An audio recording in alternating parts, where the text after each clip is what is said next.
اور لوگوں کو معاف کر دو. معاف کرنا بھی بہت بڑا عمل ہے، ورنہ عمل رک جائے گا، عمل رک جائے گا. معاف کر دو. ایک صحابی کہنے لگے یا رسول اللہ، ایک صحابی کہنے لگے رات کو تہجد میں، یا اللہ تیرے نبی نے کہا ہے میں صدقہ کروں، تو میرے پلے تو شے کوئی نہیں، میں صدقہ کی کرا.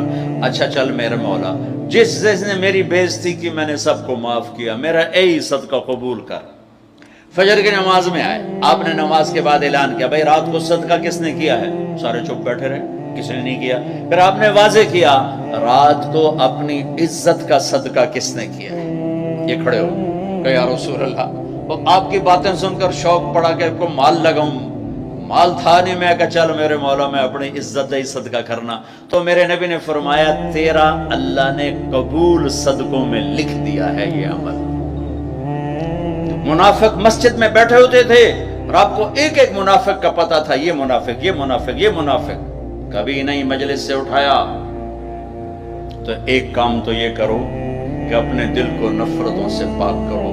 امت بن کے رہنا زیادہ پسندیدہ ہے اللہ رسول کو، یا کسی فرقے کا جھنڈا اٹھا کے کھڑے ہونا اللہ رسول کو زیادہ پسند. رہو اپنے اپنے فرقوں میں رہو. میں تمام اسلامی فرقوں کو سلام پیش کرتا ہوں، لیکن میں یہ ہاتھ جوڑتا ہوں کہ یہ جو ایک دوسرے کے دستوں گریباں ہو اور ایک دوسرے پر تم نے کفر کی توپیں چلائی ہوئی ہیں، اللہ کے واسطے انہیں محبت کے بول میں تبدیل کر دو.